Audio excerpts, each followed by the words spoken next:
Hello and welcome to the India Energy Hour. I am Sandeep Pai, a former journalist with Hindustan Times and now an energy researcher at the University of British Columbia. And I'm Shreya Jay, journalist with Business Standard newspaper in Delhi, writing and reporting on the energy sector. Together, we are really excited to co host a new podcast on India's energy transition, the India Energy Hour. This podcast is hosted by 101 Reporters, an innovative news agency that connects grassroots reporters and media houses to bring out untold stories. The show is produced by Tejas Dayan and Sagar of 101 Reporters. In this podcast, we want to unpack and document India's energy transition. We will interview leading energy, development, and climate experts from academia, civil society, and the government. Through these interviews, we will explore the most pressing hurdles and promising opportunities in the energy transition unfolding in India. We will examine the role of government, finance, social justice, and science. Over time, we will feature other countries of the global south as well.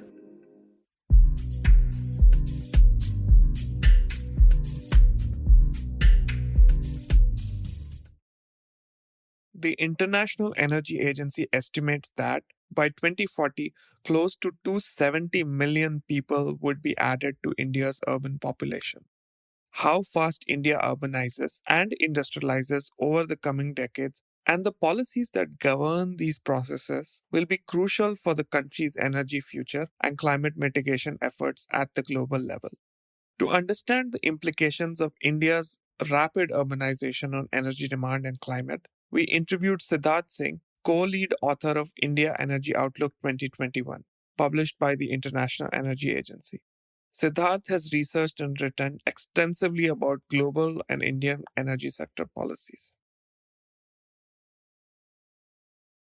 So, hello everyone, and welcome to the show, Siddharth. Welcome to the Indian Energy Podcast, and thanks a lot. Thank you so much for agreeing to be our guest and joining us here.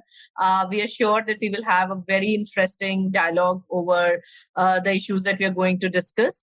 But before we jump into this very interesting discussion, we would want to start with you and your journey. You have a very interesting career trajectory.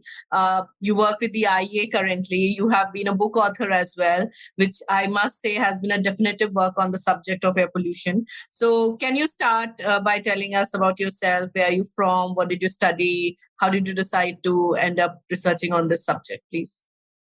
Sure, of course. Firstly, thanks very much, Shreya and Sandeep, for having me on this.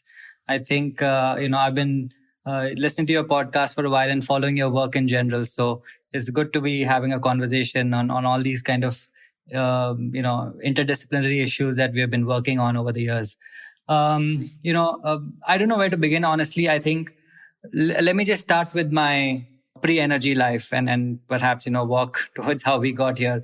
In fact, some of this, pre-energy life that I've had, still influences my thinking to this date, on energy, on climate. So hopefully, all of this somewhere kind of comes together. So I was actually born in a small village in Rajasthan. Okay. It's a typical Rajasthani village, as you'd imagine. Back in the day, you'd see many turbans, handlebar mustaches, gagra cholis, camels, obviously with a lot of casteism and patriarchy thrown in. And, perhaps, obviously important to our conversation today, there was also near universal use of biomass, back in the day for cooking, especially. There were water shortages. There's obviously barely any electricity. In fact, our village was one of the first few villages in Rajasthan to get electricity simply because there was an industry right there next to it, which meant that, of course, supply was much better than surrounding villages, but still not nearly adequate. My father he's a government official, or rather he was a government official before he retired. So that took us to Andhra Pradesh, where lived in a bunch of places. Honestly, I've lost count of the number of cities and towns I've lived in, but, in Andhra Pradesh, the prominent ones were Vizag, Warangal, and Hyderabad. Hyderabad is where I finished my schooling. And, right after finishing this, like my 12th standard, as we call it here in India, my interest kind of veered towards architecture. So I've always had this fascination for and I believe an eye for well-designed spaces. When I say spaces, I don't just mean buildings. I mean neighborhoods. I mean cities. I mean just the way we kind of experience life. And of course, this kind of also plays in when I think about spaces today, when I think about energy and urbanization and so on. This kind of, I guess, I have a passion that goes beyond just the numbers, beyond just what the texts say. Anyway, in Hyderabad, the academic culture is such that the students who succeed end up becoming doctors and engineers, and anyone else is considered a failure pretty much. I mean, socially that's kind of like a given. So I was kind of socially pressured into not taking up architecture. I ended up studying engineering all the way in Uttar Pradesh. So this was because my father got transferred to Delhi, and UP in the form of Greater Noida was an option for me. But I didn't like it at all. Like I honestly, I was still interested in architecture and other things, and engineering was not for me. Although I didn't really do badly in class, but I decided to leave that to take up economics at the University of Delhi. And it wasn't a great college, but it had a few excellent teachers. And as in Delhi University, the coursework is pretty much standard across. Now, undergraduate level economics isn't the real deal, of course, but it still gives me it gave me my very first understanding of a non-scientific subject, which I wanted to study further. And few of these concepts that I was introduced to back then, in my undergrad days, are still very important to my thinking. As an example, like there's this idea of development is freedom by Amartya Sen, who talks about the nature of freedom itself, and how our understanding of development kind of can be shaped by understanding the need for humans to access markets, to travel, to not face discrimination, and so on and so forth. And I think that kind of, to this date, is something that I've used.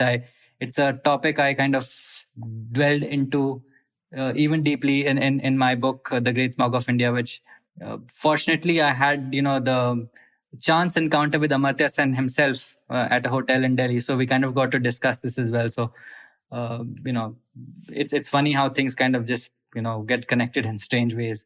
Anyway, I mean, since then, studying economics, I think things just rolled into place, and I kind of found myself in the energy world.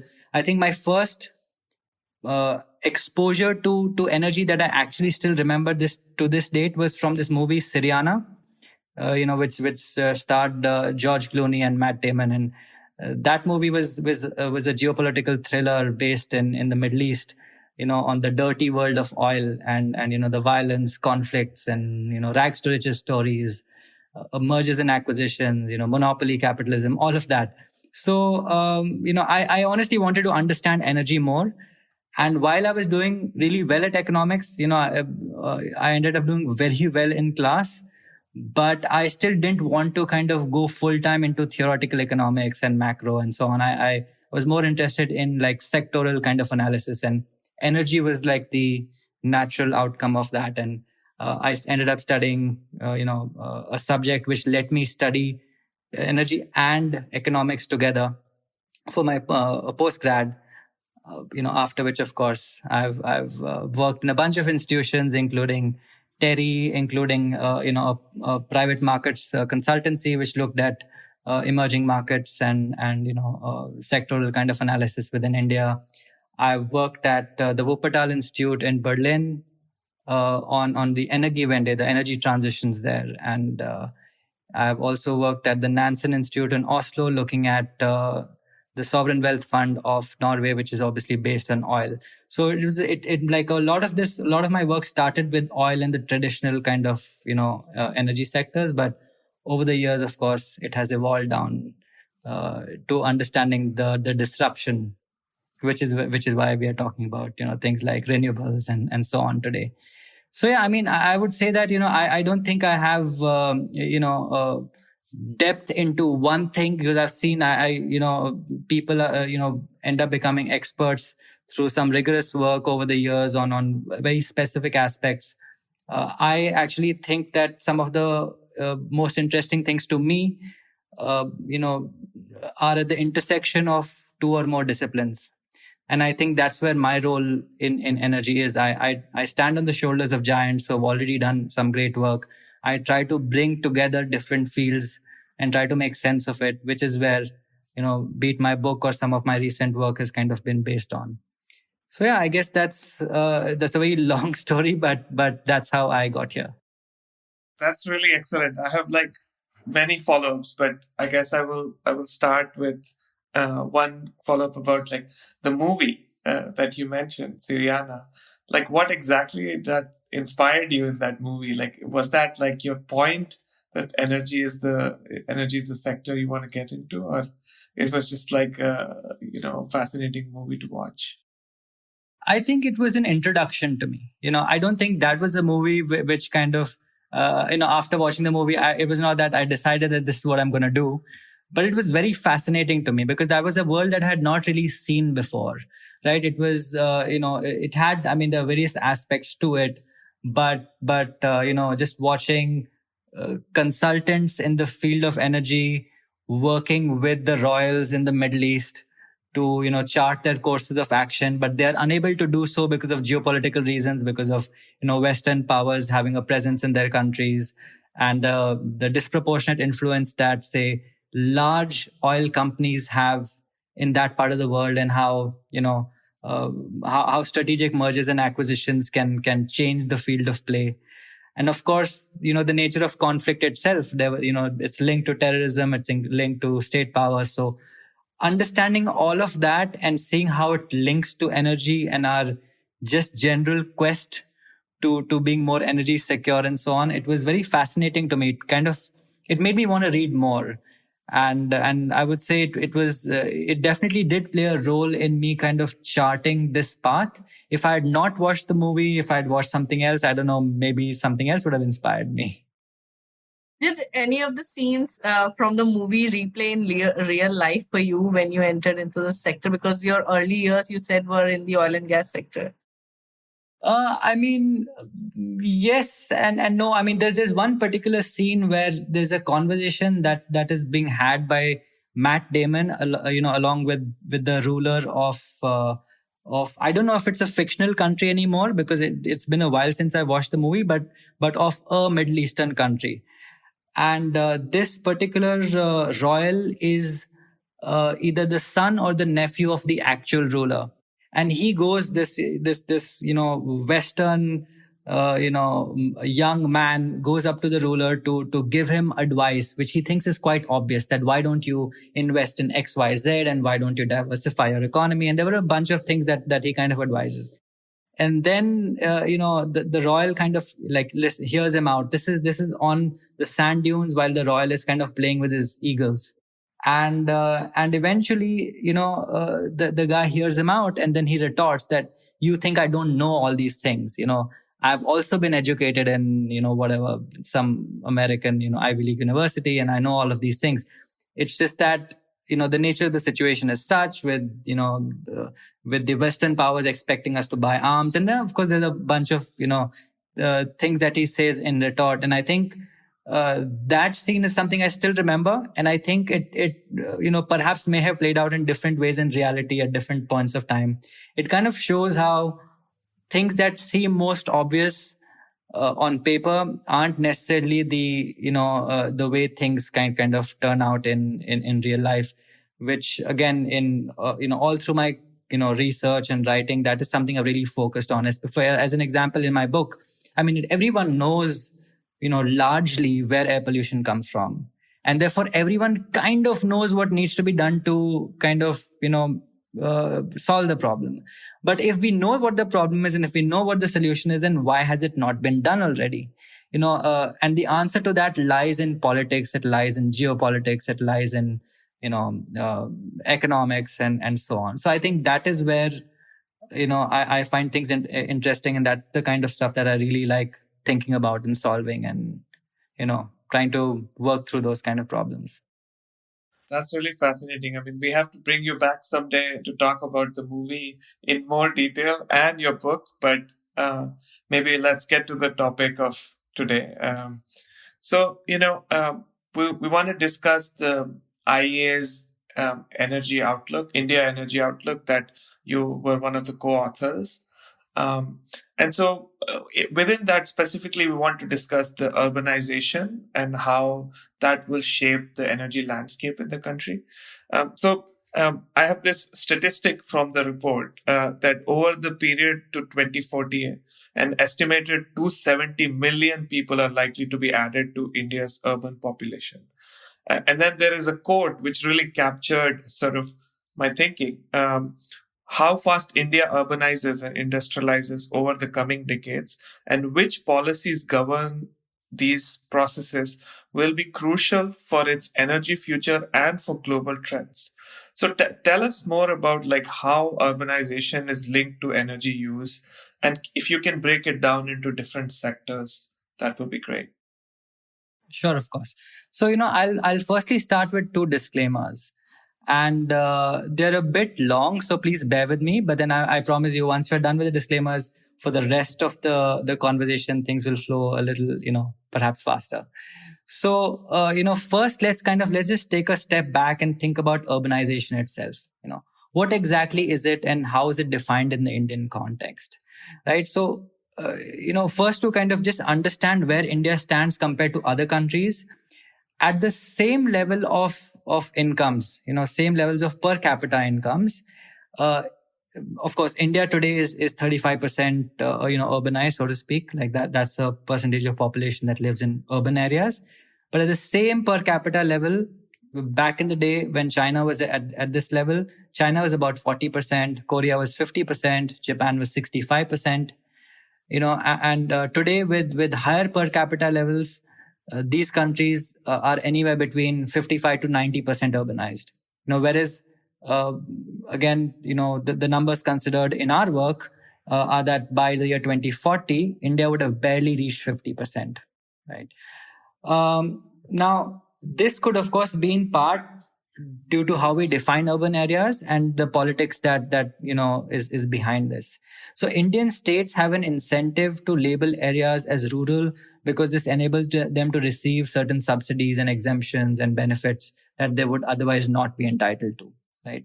And of course, there are other kind of definitional issues of what percentage of population is reliant on agriculture or the primary sector, so to speak, and so on, which the data is not always up to date.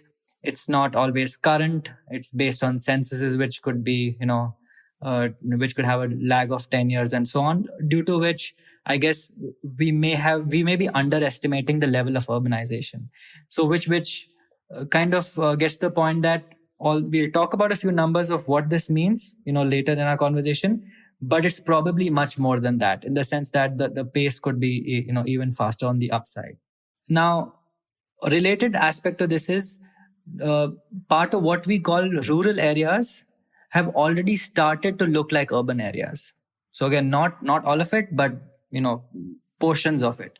So, for example, even in my own village in Rajasthan, back in the day, all homes were, or most homes were made from cow dung and so on. Today, nearly all homes are used, made using pakka building materials, modern building materials, including cement, metals, and so on.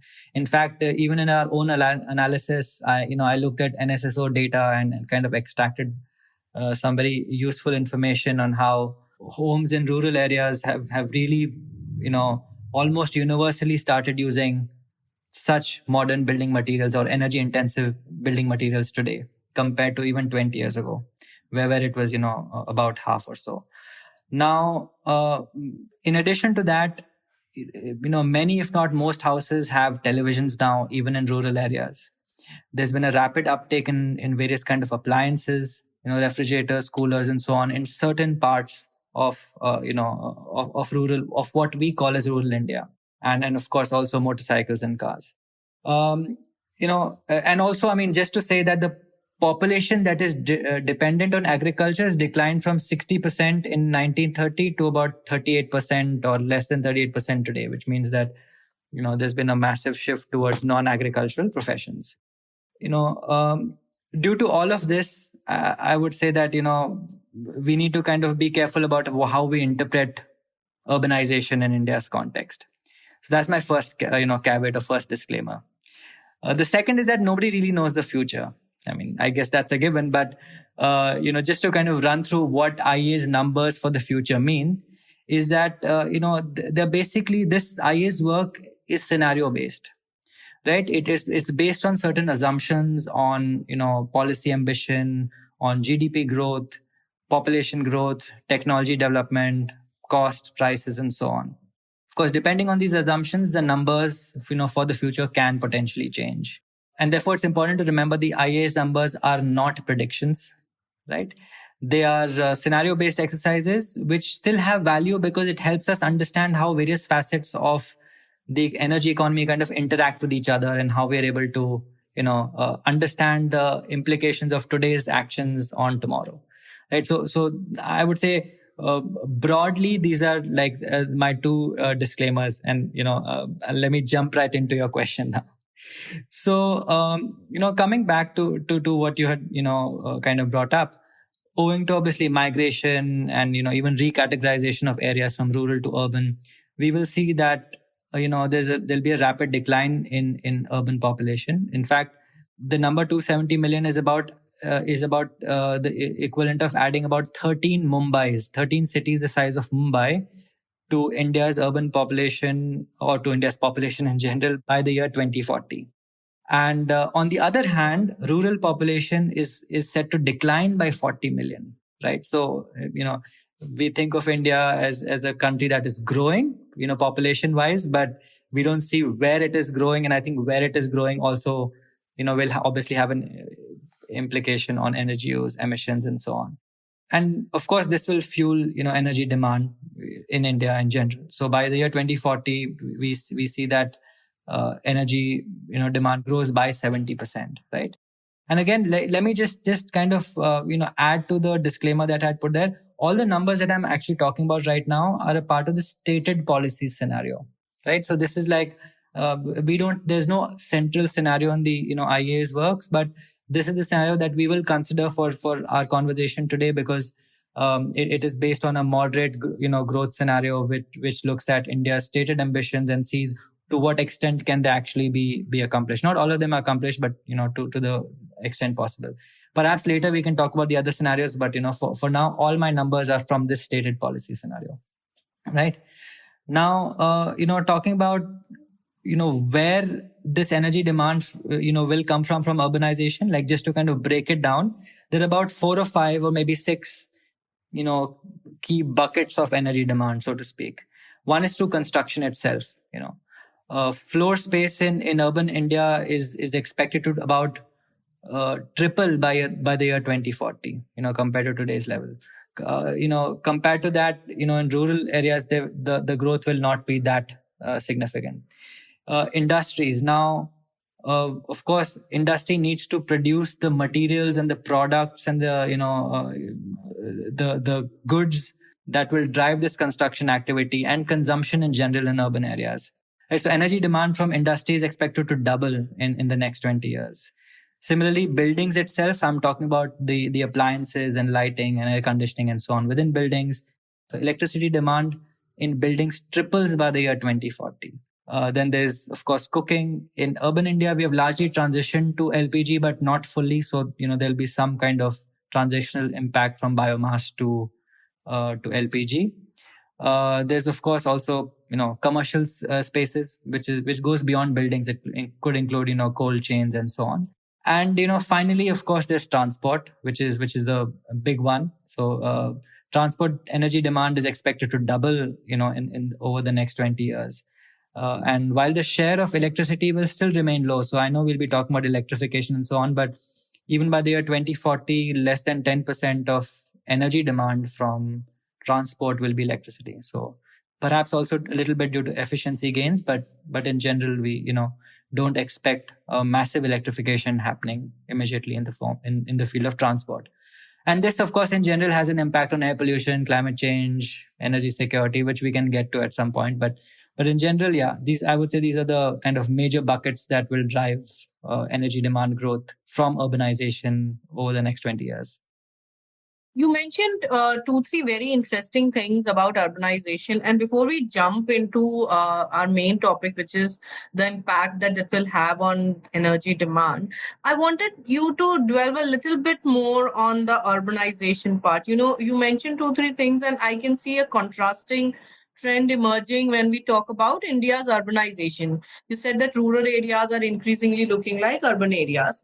But compared to other developed worlds, when they were at the same per capita income like India is, or at the GDP level, the urbanization was much more, if I may say, stronger.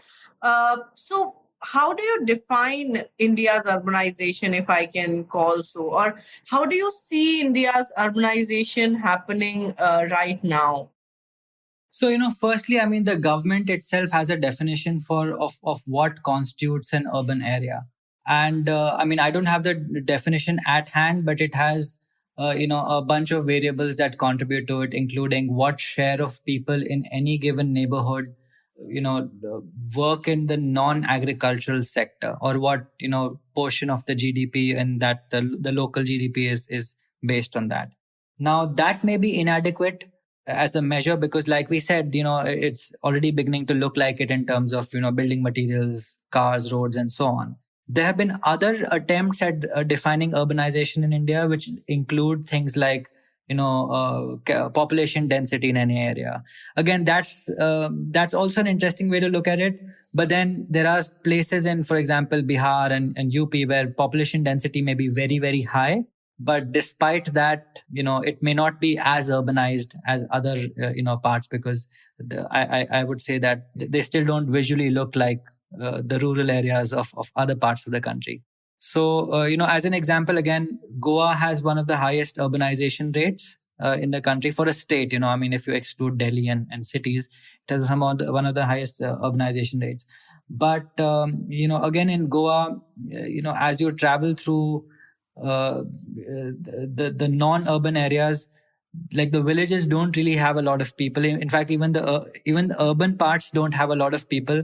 Therefore, population density itself may not kind of fully do the trick. So I don't really know what the best way to kind of resolve this problem is. I feel that India really deserves a deep dive, full-fledged study on what constitutes urbanization. And I think if we are able to come up with a few interesting numbers, it will really change even our own modeling outputs.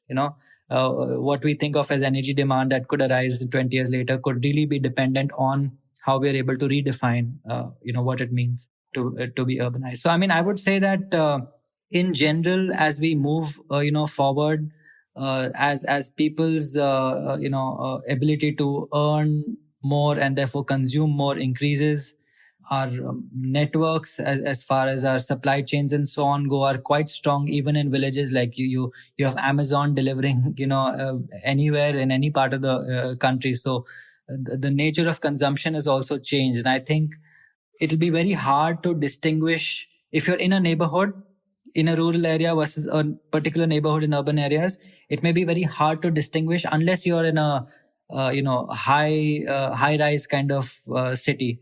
For most other urban areas, it'll be very hard to distinguish between urban and rural areas in the country. So we may be relying too much on where a panchayat is as opposed to where a municipal corporation is for our understanding of what urban versus rural means. And I think that thinking needs to change.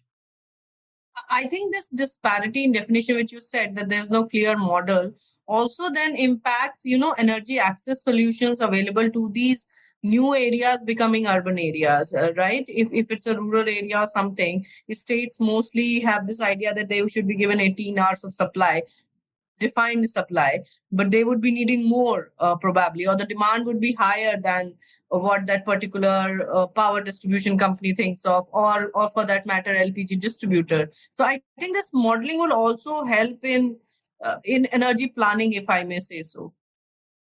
Absolutely. I mean, you've already identified a couple of ways this could impact our thinking. I'm sure there are many others. This includes, for example, think of piped supply of natural gas for cooking. It's usually it's concentrated in urban areas, right? But maybe redefinitions or recategorization of areas could help us identify more neighborhoods, more places where such supplies can be made. And there are many others. I mean, ideally, we should not even be thinking about 18 hours a day versus whatever, because there are 24 hours in a day, and everyone deserves to kind of access all of it. But yeah, I think just having good, accurate numbers really helps in decision making. This is also where some of our work comes in, because devoid of it, you'd perhaps be making worse decisions. So while we don't predict the future, at least hopefully this helps understand a bit of it. Fantastic. So, I mean, I want to pick one of the topics, one of the subtopics that you mentioned as one of the buckets of urban energy demand, which is the construction, right?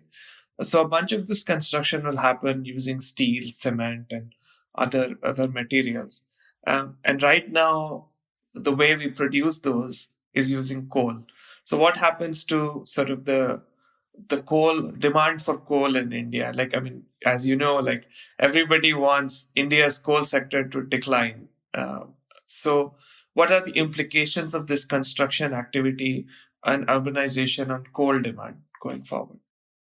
So I mean, I think you have pretty much hit the nail on the key aspect of the debate, because coal is the big focus, especially for a country like India, which largely relies on it, not just in terms of the energy sector, but also in terms of providing jobs. Your own research has talked about how many districts in the country are kind of reliant on the coal economy. So I think it's very important to understand where coal, goes from here. Again, like I said, we're talking about our main, scenario case. This could change drastically depending on what policies we choose to pursue. But just trying to step back a little bit and understanding where this coal demand will come from. To first understand how industry is going to evolve from here. I mean, just to say that over the next 20 years, as India, perhaps will grow at a average GDP rate of about 5% or so per annum. This could fuel significant construction activity, which we just described, over tripling of the spaces. In fact, just imagine this for a second, by the way. You're either based in India or even if you're not, you can imagine an Indian city. Now imagine 3 times as many buildings or 3 times as many floors. That's the kind of, this is what it could potentially mean, in terms of what urban spaces could look like 20 years from now, right? This would imply that steel production would need to triple, over the next 20 years for us to kind of satiate that demand.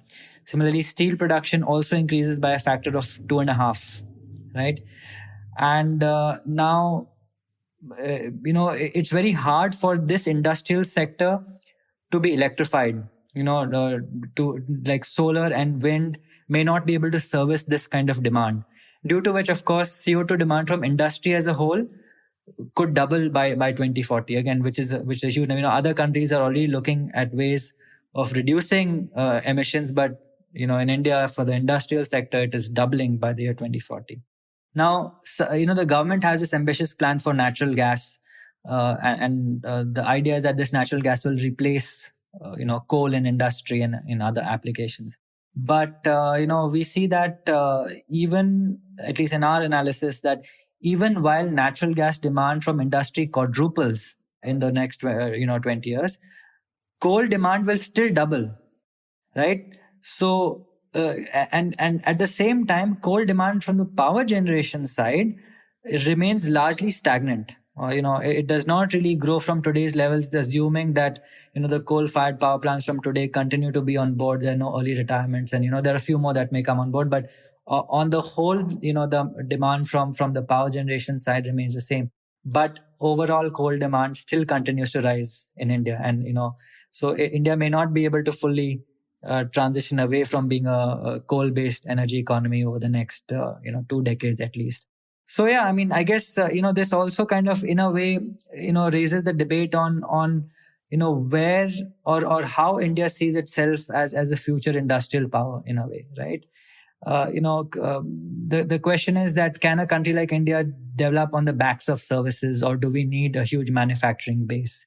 Whether the world can absorb a second China in terms of what India could potentially produce in the future. And this will have a major impact on whether our coal demand rises further, or we are able to kind of meet our decarbonization pledges and so on. I mean, already, unfortunately, this Make in India has not really succeeded so far, in that the objective was to create 100 million new jobs by the year 2022. But we have seen that, as a whole, the manufacturing jobs have not really increased, over the past few years. In fact, the share of manufacturing in GDP was to rise to 25% by 2022. It has been at 17% for the past few years. So I guess, unfortunately, the economy is kind of answering that question as to whether India will be an industrial power in the future. But it's also a debate we must have in terms of our planning for how we envisage our way forward. Right. I guess the second impact that you also talked about would be through these electronic appliances and everything as urbanization increases. Also mentioned in your introductory note that as more and more urbanization reaches areas, rural areas, and the new cities, people are adopting appliances, be it AC, be it fridge. But this particular increased usage is coming at a time when India as a country is battling extreme weathers, climate change, and everything. So while this energy demand is increasing, which for a certain section is good news, but for the larger good of the climate, if I may talk about it's not. And I don't think with this with the way urbanization is happening in the country, planning is not happening that way. So you don't have much energy efficient appliances going there, or be it energy efficient buildings. So I wanted to understand that how does a country like India, which is taking nascent steps in climate change mitigation, balance these two things, the growing energy needs and these particular issues, the impact that it has. Yeah. So, I mean, first, let me just start with a few numbers, just to kind of see the quantum of the change. So while, of course, historically, especially in urban India, most homes today, of course, apart from, lighting and fans and so on, most homes already have televisions, and refrigerators have also become, very, very common in urban India. Not so common in rural India, but at least in urban India, it's kind of, almost universal. But the one appliance that we are projecting will rise more than any others, in fact will have huge demand on or huge impact rather on energy demand, is the rise of air conditioners, right? So by the year 2040, so today ACs are barely prevalent. I guess in terms of the households, the coverage of household, it's still in the single digits, or perhaps in the double digits for India, but it has just crossed that kind of barrier. But by the year 2040, we would see more ACs per households than any other of these big appliances like TVs and fridges and so on. AC usage will also become more broad-based, right? So ACs in urban areas have largely been used by high-income households. Of course, I mean that's not surprising, but this will change significantly. A study by IEEE, which is a think tank based in Delhi, according to them, by the year 2028 or 2030, let's say, about half of urban households would have air conditioners, compared to just 6% of rural households, right? So, in fact, in urban areas, lower and middle income groups would have 10 times as much air conditioning stock as rich households by the year 2030. Of course, these numbers could change because these projections were made pre-pandemic. You can, change the year 2030 to some other year. But point is that, you'd see that air conditioning becomes more kind of, universal in a way. Of course, there are many factors that lead to it. The urban heat island effect, where of course urban areas have higher temperatures compared to surrounding areas, due to the nature of the roads and the material usage and so on. Of course, this is being made worse by climate change as a whole. So, the summers are hotter and so on. And of course, we have, terribly poor, building design these days. Back in the day, without ACs or even fans, you had to deal with higher ceilings and, other, thermally efficient ways of designing buildings. Today, everyone knows you can have an AC, so you can just make the least efficient non-insulated cement building, and without having to think of thermal kind of the nature of the building itself.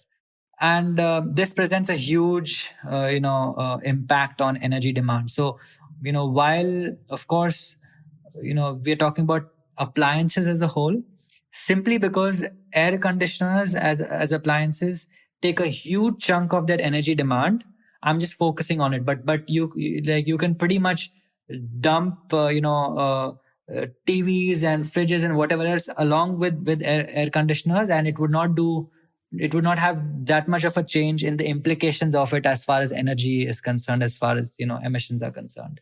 So as per our analysis, by 2040, the difference between between the lowest and the highest air conditioning load through the course of a single day, on the grid is about 200 gigawatts compared to about 40 gigawatts today, right? So a 5x increase on the grid, on like as an impact on the grid, right?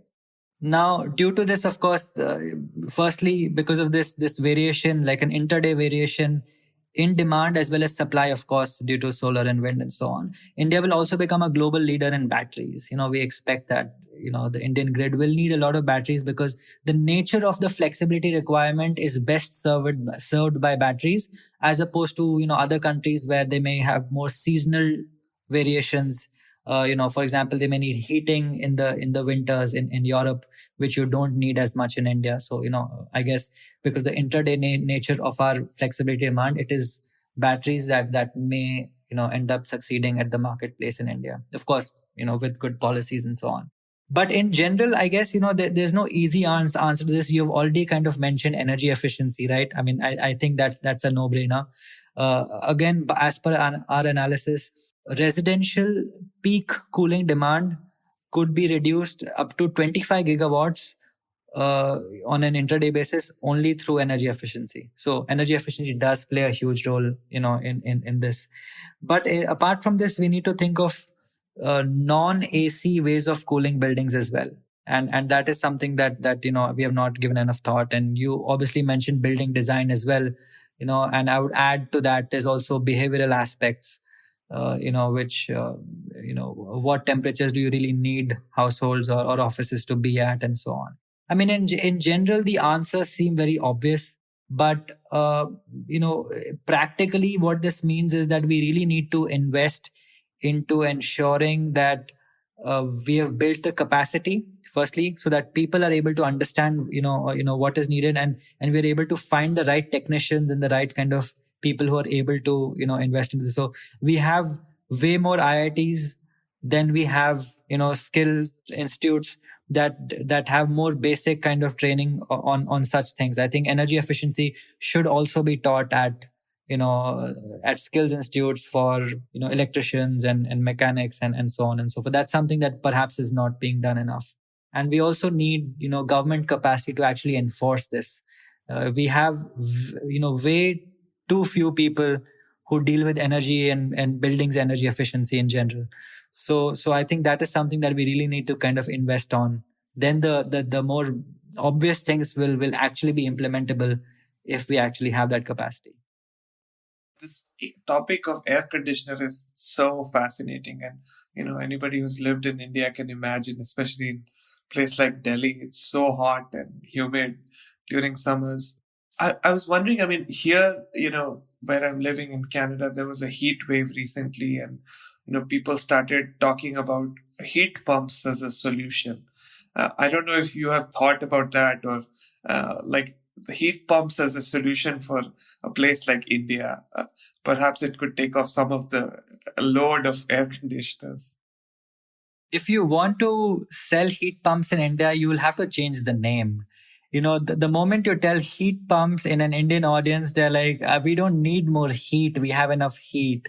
Of course, a heat pump pumps heat, away from, or I mean, it's reversible. But the point is that I think we need to kind of maybe rebrand it as a cold pump or something like that. Maybe that could do the trick. So yeah, I mean, in general, yes, I think there needs to be some effort on this. When I was looking for an air conditioner a couple of years ago, I actually looked at the options of heat pumps and so on. In India, you just don't have good options for this, and therefore, unless something comes to the marketplace, until if it's not coming naturally, then perhaps the government needs to incentivize this somehow. But yeah, I think we need to think out of the box when it comes to such things. I as an example, I in at Terry's Terry, which is the Energy and Resources Institute, the think tank based in Delhi, at Terry's Gwalpahari campus. So they have a campus outside Delhi. They have this innovative way of cooling their block, which as you enter it, even at the peak of the summer, it's about 25 degrees, which is very comfortable. You don't really need it to be at 16 or 17 or 18. It's actually very comfortable to be in there. It is cooled without a single air conditioner. So what they're basically doing is they're pumping air, regular air, to about I don't know the precise number, but say 5 or 10 feet below the ground, because the temperature there is more stable. It's about 25 degrees. So there's some heat transfer that takes place, and then the same air is pumped out. So it's literally just fans and something that takes the air underground and back up, and that is leading to like a very ambient kind of thermal atmosphere. We really need to think about these things and ways to really commercialize it. I mean, if you're going to ask people to do this for the goodness of their heart, they will not do it, right? It needs to win at the marketplace. It needs to be something cool. Like the product needs to look good. It can't look like someone's trying to sell some appendage to your building. It's going to look ugly, requires maintenance. We don't need that. We need something that can genuinely be attractive to people, and I think we can do it. This number that I think about it at times, the cooling demand from the energy demand from cooling alone in the year 2040 in India will be equal to the total electricity requirement in Germany today. So we'll be adding a Germany just from cooling, and it's absurd, but at the same time, thermal comfort is also a human right, and you can't deny that to people. But perhaps there are better ways of getting there. If I may ask something here, we are discussing two very interesting things. One is energy efficiency, and second is the architecture of spaces. Two things that I'm very fascinated about. The Gwalpahari campus I've visited. IIT Kanpur also has a similar design. That brings me to my first question. This whole pressure of being energy efficient over the years in terms of policy in India has always been on commercial establishments. But as per the numbers that you've shared, how residential demand will come up, how do you make energy efficiency lucrative for, residential segment? Not till yet we have seen this LED scheme where people were pushed to buy LED because the cost was coming down. So cost was a factor. Then there were certain schemes which said that you will save money on your electricity bill. So apart from that, could you think of any other incentives that could push the residential segment towards energy efficiency? Firstly, I think there is no know-how. I think it's as simple as that. Most people don't know it. Like I've had conversations with friends who say, oh, I live on the top floor of a building in Delhi, and my bills in the peak summer season are X high, or like absurd numbers, right? And I tell them, look, why don't you just get some very simple thermal kind of roofing done, and replace your windows. There are these low E glasses and so on, which can kind of help you reduce the cooling requirements. In fact, very other basic things, like there's a lot of seepage that happens of the air because our doors are not really that well made. We have a lot of gaps between our doors and windows. It's very common in Indian households. These are very simple things to deal with, but they require investments. But there is firstly no know-how. Like people need to know the right words and the right terms when they look up Amazon, or where they tell their maybe carpenter or electrician to kind of fix these things. that vocabulary does not exist in the people. And I really think we need a education campaign in general so that people are aware. Secondly, I think we need to have the right kind of investment, or financing rather, financing mechanisms for households, right? So if I'm already paying, as an example, if I'm paying 7,000 rupees per month on electricity because of high air conditioning costs, if my discom is able to say that, look, we are going to perhaps do 2 or 3 retrofits to your building, you will still continue to pay 7,000 and nothing else. You don't have to do anything about it. It's on the house. But after 3 years, you can stop paying that 7,000 and your bill is going to go down. And, basically a way to ensure that without costing anything extra for you, you're able to kind of retrofit your buildings or design new buildings which are more energy efficient. Those kind of financing mechanisms need to exist in place, which just don't exist in India. LED succeeded because we just purchased them at bulk and sold them at bulk. But it's harder to sell roofs, at bulk. Nobody's buying roofs at a marketplace. So that's the kind of challenge I guess we need to overcome. Okay, I mean, I feel like I could talk about air conditioner and cooling all day, but let's move on to the next one, which is the transport, right?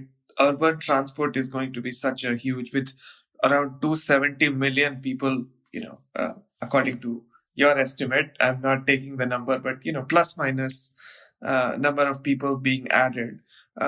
We'll need massive transport infrastructure, but also and thinking a little bit from an emissions point of view, we want to have greener transport rather than continue with the internal combustion engines. And so, could you speak to what what energy demand would look like from a transport point of view, and if you can also talk a little bit about the emission side of things, if we don't do it well.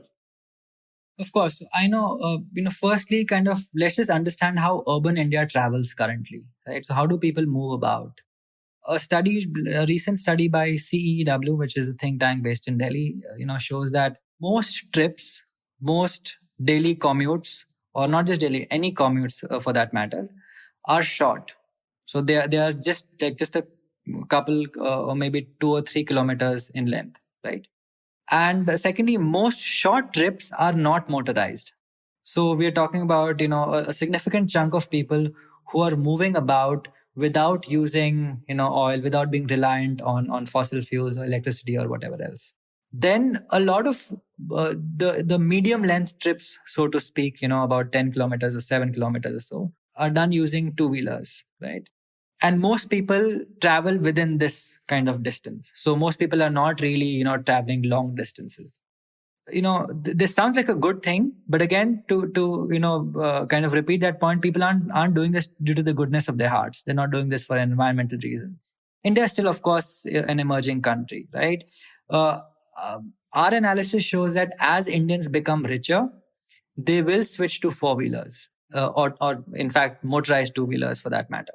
But importantly, by the year 2040, as per our scenario, the stock of cars triple from today's numbers, right? Whereas motorcycles only grow about 50% from today's numbers, because India is one of perhaps the largest, if not the second largest market for two-wheelers in the world already. Which means that, again, with wealth, people will transition towards four-wheelers as opposed to say electric two-wheelers, or as opposed to, public transport and so on, right? As of course you've rightly pointed out, this has a major implication on emissions from transport.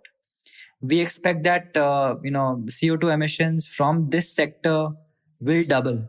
And along with this, we will also find that the value of oil imports will triple by the year 2040. So India's already, let's not forget, we already spend, billions of dollars just importing, fossil fuels, oil in particular, and this will triple in monetary terms. Of course, along with this, there's also an impact on air pollutants, and that goes without saying. Despite, of course, moving towards cleaner fuels and cleaner technologies and electrification, despite that, as a whole, a lot of India's like urban India's air pollution problem, comes from dust, comes from things that are not necessarily, based on burning fuel. So that will still increase as there are more vehicles on the road, right? So that's not going away anytime soon.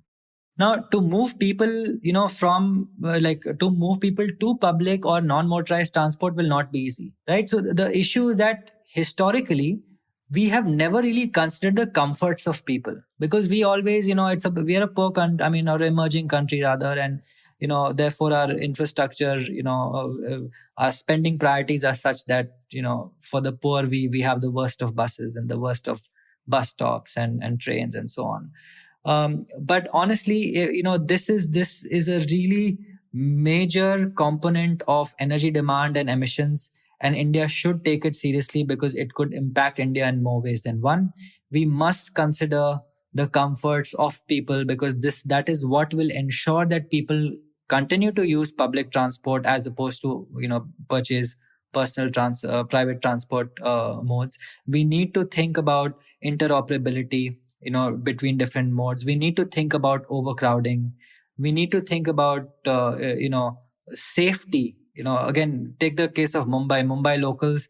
Hundreds of people die every single year due to as trains run over people, and that should not be acceptable by anyone. Safety also means the safety of women. Of course, if you have crowded public transport, that's not really the safest way for women to get about. And like in general, of course, our roads are also congested, which makes it an issue for even buses to move about. So we need to think about comfort very seriously, and I think that will really make an impact in people transitioning to this, rather than just using it due to the lack of other alternatives. And again, it's not rocket science at all. It's just a question of just scale, integration, comforts, like the very basic things.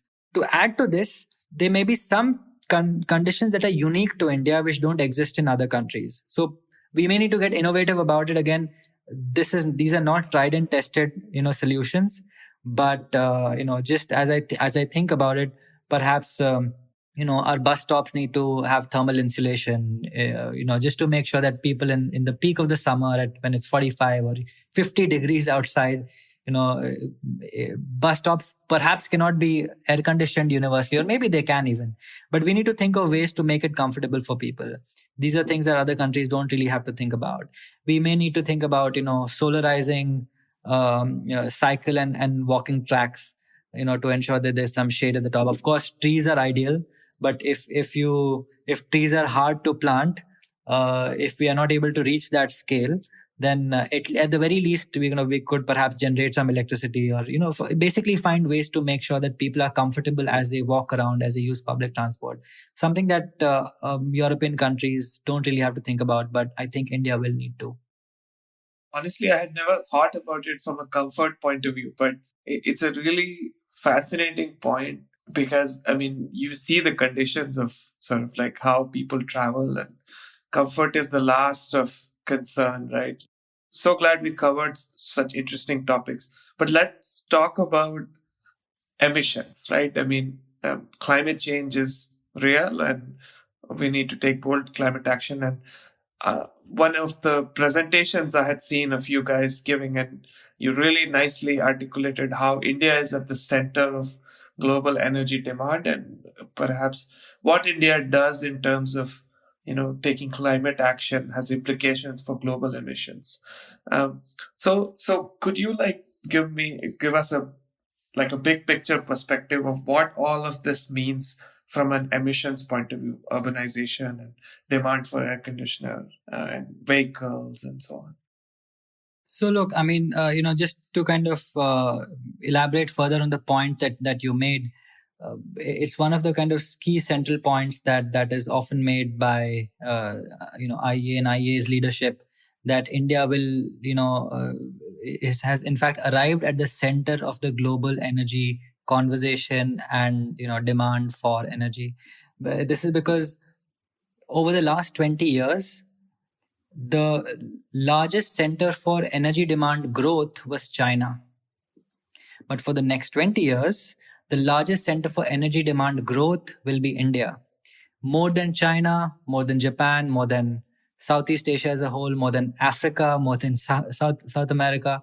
So, so really the way India is able to ensure that it is able to meet this massive growth in energy demand in an efficient, sustainable manner is really the major challenge for not just India but for the world.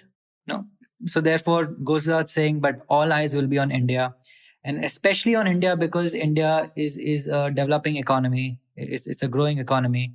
Our per capita incomes are still below the world average. So if India is able to successfully demonstrate that it's possible, this would be great news for other countries of the world, and perhaps India can even find markets in those countries for newer technologies and not just technologies but even cultural things like policies and so on, because we often like to talk about how India succeeded on the LED front, and it's something that an emerging market economy somewhere else may identify better with a country like India than it would with a Norway or a Germany or something. Now, to talk about emissions in India, we can't just talk about one scenario. Now, so far, everything we've been talking about is through the stated policy scenario, as I had initially talked about. I will now introduce you to the other scenarios. Hopefully, it doesn't get too complex with too many numbers, but I nonetheless will run through it because this is at the center of IEA scenario building work, right?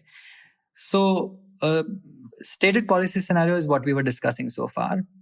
The second scenario in consideration is the India Vision Case, IVC. So, the India Vision Case is a scenario which considers a higher GDP growth rate, right, and a more fuller, but not complete, but more fuller completion of its targets. India has very grand targets on a lot of things, coal, natural gas, electricity, and so on, electric vehicles. So it considers a more fuller completion because even the growth rate is higher. The third scenario is the delayed response scenario, DRS. So this scenario looks at a situation where there are prolonged impacts of COVID on the economy, due to which India's growth rate, continues to kind of remain lower than what we would expect a moderate growth rate country to look like. This is a scenario where perhaps it's taken longer for us to fully vaccinate people. Perhaps there are more waves.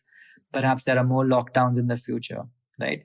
And finally, we look at the SDS, or the Sustainable Development Scenario. This scenario is the one that is most consistent with the targets of the Paris Agreement to limit global temperature rise to well below 2 degrees Celsius. So this final scenario is more like a top-down scenario where we kind of think of the end point, which is decarbonization, and then walk back to see how to get there. Where the other scenarios are the ones where we look at conditions as they exist today and then try to see how they play out into the future, right? So very quickly going through these scenarios in terms of energy use, what it means in terms of activity, and finally what it means in terms of emissions, right? So we'll start with steps, which again, as I've discussed before, but I'll repeat again. Energy use will grow by 70% over the next 2 years, 2 decades. So everything I'm talking about is 2040, right? So energy demand grows by 70%, while emissions grow by only 45% from today's standards, because obviously the emission intensity improves in India's case as with other countries. In this scenario, again, as I've already discussed, but to repeat very quickly, vehicle stock doubles, floor space more than doubles, iron steel production either triples or close to triples. Air conditioners go from 30 million to about 670 million by the year 2040.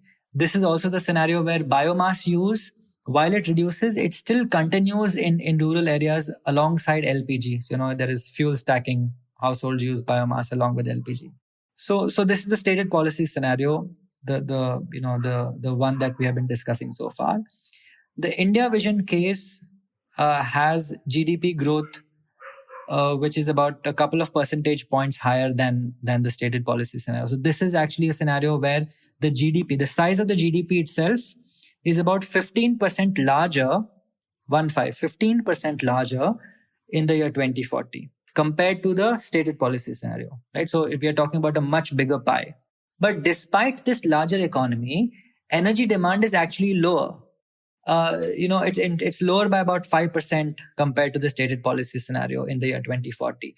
This is because, with greater wealth, India will be able to better invest in energy efficient technologies. It will better be able to, work on implementation, as there'll be more state capacity to kind of, think about how to make some of these targets happen, more focus on buildings, and things that are harder to kind of deal with, otherwise. And of course, in this scenario, also, India would have fully transitioned away from biomass, and by 2030 already everyone would be using LPG or electricity or whatever else for cooking, which also is more efficient than biomass. So although cooking is still happening, but the fuel that cooks it is becoming more efficient, right?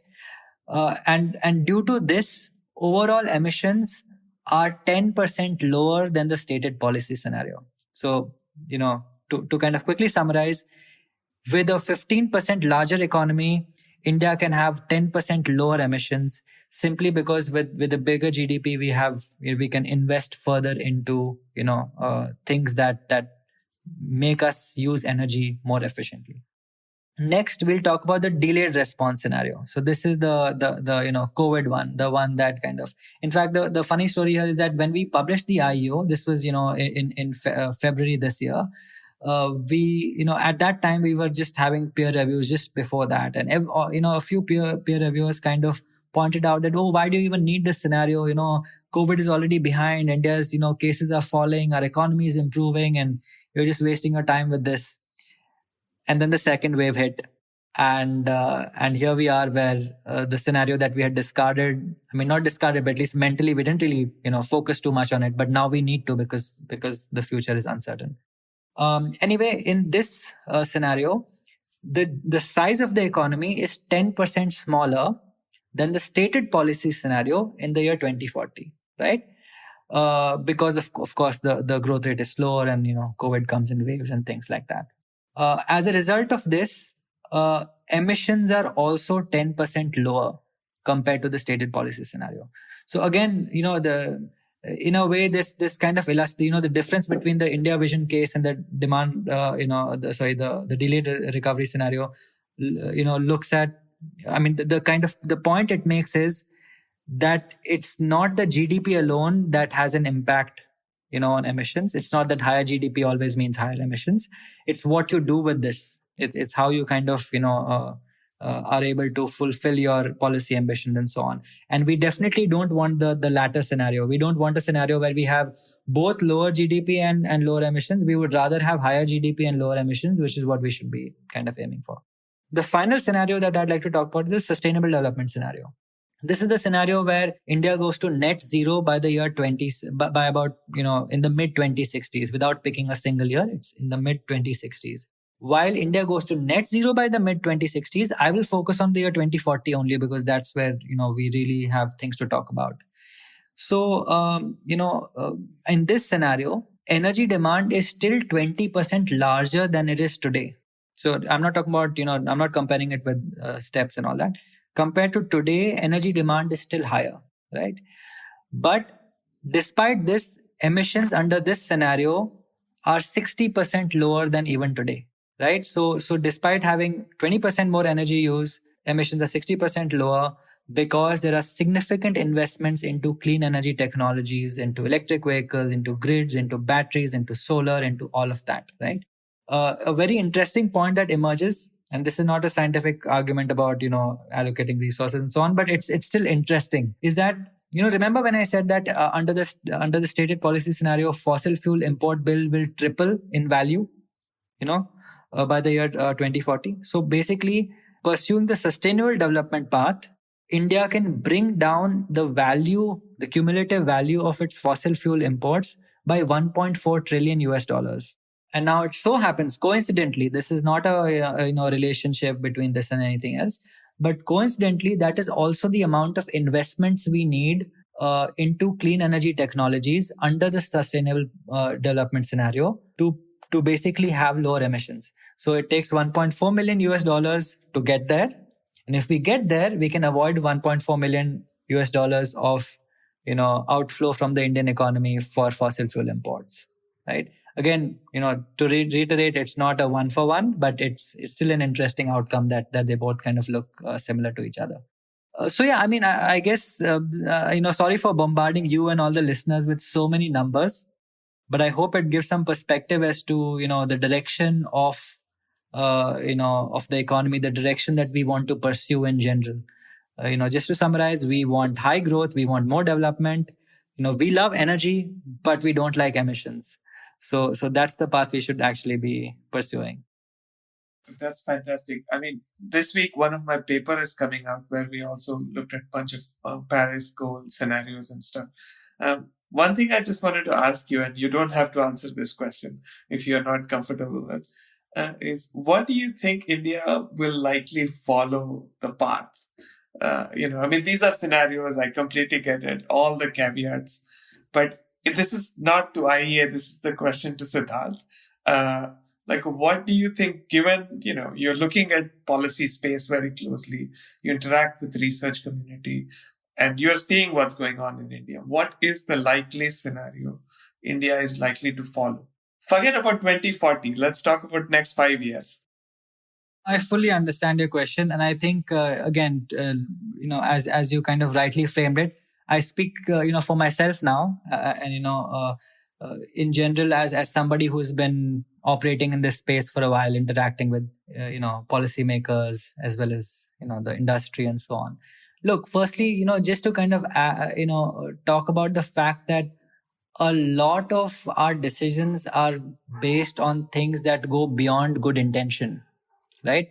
The intention always will be that we want to do great things and we don't want to pollute and we want to do all those things. But in reality, what we know best is that you can quickly set up a polluting industry and create jobs than to find complex financing mechanisms to fund a clean energy industry. And investing into innovation is harder to do than investing into a more simple textile mill and so on. So I would say that India's developmental considerations will trump any consideration for clean energy transitions.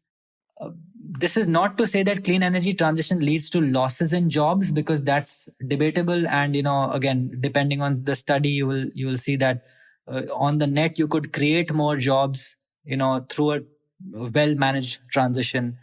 Of course, that would still mean that people get disrupted, but that's beside the point. I'm just talking about in overarching numbers. But like I said, our thinking is still attuned to the old ways of doing things, and for those reasons, I think that the path that we will pursue will not be the most aggressive one. It will be the one where where we don't have climate at the heart of our discourse on industrial policy or transport or whatever else. Our focus will be on providing the maximum we can in the shortest time possible, and climate considerations will be secondary, and it'll come most likely after the investment has already been made. Now that we are on the subject of you sharing your perspective, I will take this chance and I want to ask you, how do you imagine the future landscape of this country vis-a-vis urban areas? And I ask this from both the side of real estate and transport. These two areas are moving in a very divergent way. The transport sector has woken up to the the business revenue ideas of green transport, green fuels and everything. The real estate sector, I don't think has, correct me if I'm wrong, also maybe because it's less regulated. So going forward, how do you imagine this landscape, India's urban landscape, to be? And do you think it would be business growth that would be driving it and not policies? What are your thoughts? Yeah, for sure. Firstly, India does not really have great institutions that help plan urban areas. If you think about the planned cities, India has not really been able to create, new metropolises, so to speak. Besides a few pockets here and there through our history, we have ideas for smart cities and so on, but in reality, we are just making existing cities smarter. There are not many greenfield, kind of activities happening on that front. I mean, not to say that it's not needed. I'm glad that there is, smartness to the way even existing cities operate. At least to the extent that is possible.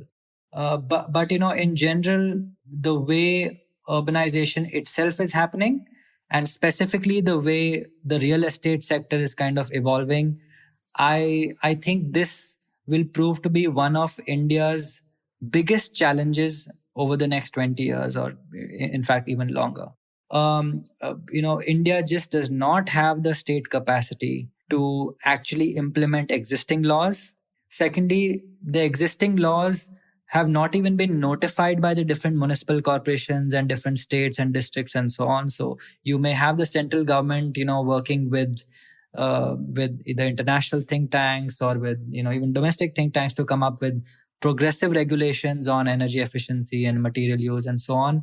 But, the moment you leave that layer, you will find that the know-how, the existence of a dedicated agency to deal with it, or the presence of experts are very minimal. It's literally at the bare minimum. So I would say that is the one major challenge. Apart from, if I could add one or two others to the list, this is not related to urbanization, but in general, I would say that, freight transport is another big, like road freight transport is another big, hard to abate, so to speak, hard to abate sector. Certain aspects of industry are also hard to abate. Other things are generally easier.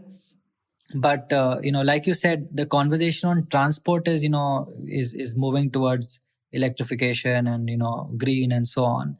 But that's not true for real estate at all. I think it's kind of, it's sad in a way that, something that is going to be in place for much longer is the one that has the least, amount of regulation or, actual market activity towards greater efficiency.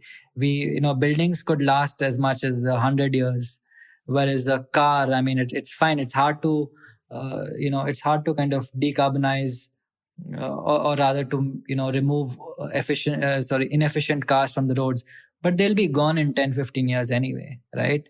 But buildings that are yet to be built, or the ones that are being built now, are going to last for a lifetime and beyond. So I'm very, very concerned about this sector more than any other. I think the nature of construction that we have seen in Noida, Gurgaon, and so on, where it is perhaps a little planned, but buildings are just coming out from anywhere and not really the most efficient. That is what I expect will continue to happen across the country. Excellent. Yeah, it seems like problematic that the conversation in the real estate space has not started. But we know that in the mobility space, the conversation is very much there. India has plans for all kinds of different vehicles and so on and so forth.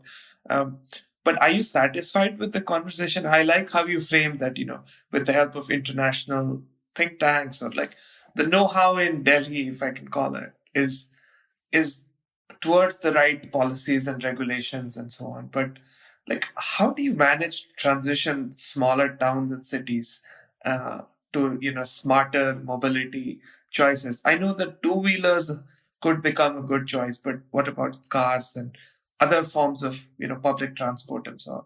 It would be interesting to know your thoughts about that from a transport point of view. Yeah, so I think for any transition to succeed, you not only need intention and government support, but you also need the market to come up with solutions. We need technologies, we need things to look appealing to people. India has had electric cars for decades now. We had Reva, but if you weren't an environmentalist, you would not want to be seen with one, and that's just the reality of of the vehicle itself. I mean, I'm glad that it exists. I've myself used a Reva in the past. I'm not personally, but my organization used to have one, so I used to drive around in it. But what's happening in like recent years is that, or in fact, what is planned to happen in the coming years is that companies are coming up with desirable products to the market. There's a lot of competition among different startups that want to provide solutions that go beyond the product itself. So, the companies that want to provide a service in the form of how you charge your vehicle, and, maybe there's interoperability, between different networks and companies. So there's a lot of competition in that space.